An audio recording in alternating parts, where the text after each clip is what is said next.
Le 10 septembre dernier, les autorités chinoises ont annoncé leur intention de créer une réserve naturelle de niveau national sur le haut fond de Scarborough, un site maritime situé en mer de Chine méridionale, dans la zone économique exclusive des Philippines.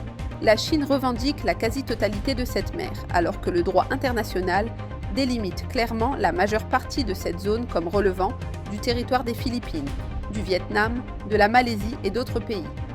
En 2016, le tribunal permanent d'arbitrage basé à La Haye a jugé que les revendications extravagantes de la Chine n'avaient aucun fondement en droit international. Pourtant, Pékin rejette ce verdict et fait tout son possible pour contrôler la zone, y compris en construisant cette nouvelle réserve.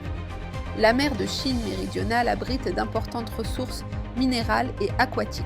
Cette zone est également un important canal de commerce maritime d'une valeur de plusieurs milliers de milliards de dollars par an. Bien que présentée comme un geste environnemental, cette initiative est un nouvel exemple de la démonstration de la puissance militaire de la Chine, qui assume ainsi son rôle prophétisé dans la Bible. Pour en savoir plus, veuillez lire l'article de Gerald Fleury, rédacteur en chef de La Trompette, La Chine dirige le monde vers la guerre. Les autorités allemandes ont annoncé le 12 septembre que l'Allemagne allait doubler la présence de ses forces aériennes dans l'espace aérien polonais, à la suite de l'intrusion d'un drone russe dans ce pays d'Europe de l'Est la semaine dernière. Cette annonce intervient dans un contexte d'augmentation spectaculaire de la puissance militaire allemande en réponse à l'agression russe. Le 10 septembre, la Russie a lancé 19 drones conçus par l'Iran au-dessus de la Pologne. Des armes allemandes et européennes ont permis de les abattre. L'Allemagne renforce le flanc oriental de l'Union européenne. Le chancelier allemand Friedrich Merz a déclaré « Nous sommes et resterons déterminés à accroître de manière significative l'état de préparation et les capacités de défense de la partie européenne de l'OTAN. » La mission de maintien de l'ordre de l'Allemagne, qui devait prendre fin ce mois-ci, sera prolongée jusqu'à la fin de l'année. Le nombre d'avions de chasse Eurofighter stationnés près de la Pologne passera de 2 à 4.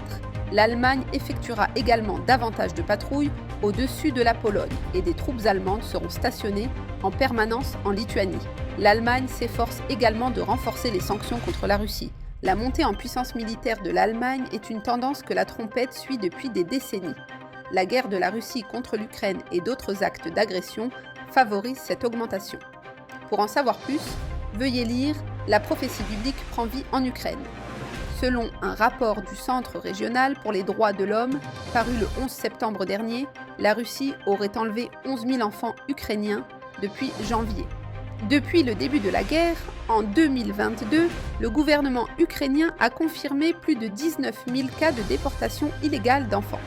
Mais le chiffre réel serait de plusieurs dizaines de milliers de plus, ce qui en fait le plus important enlèvement d'État depuis la Seconde Guerre mondiale.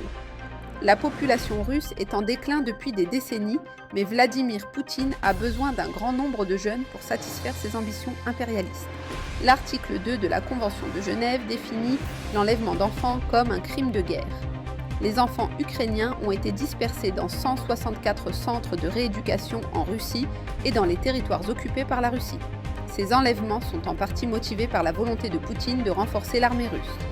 Pour en savoir plus sur les projets de Poutine pour l'avenir de la Russie, veuillez lire « Le prince de Russie, prophétisé ». Pour en savoir plus sur l'actualité mondiale et son lien avec la prophétie biblique, rendez-vous sur latrompette.fr.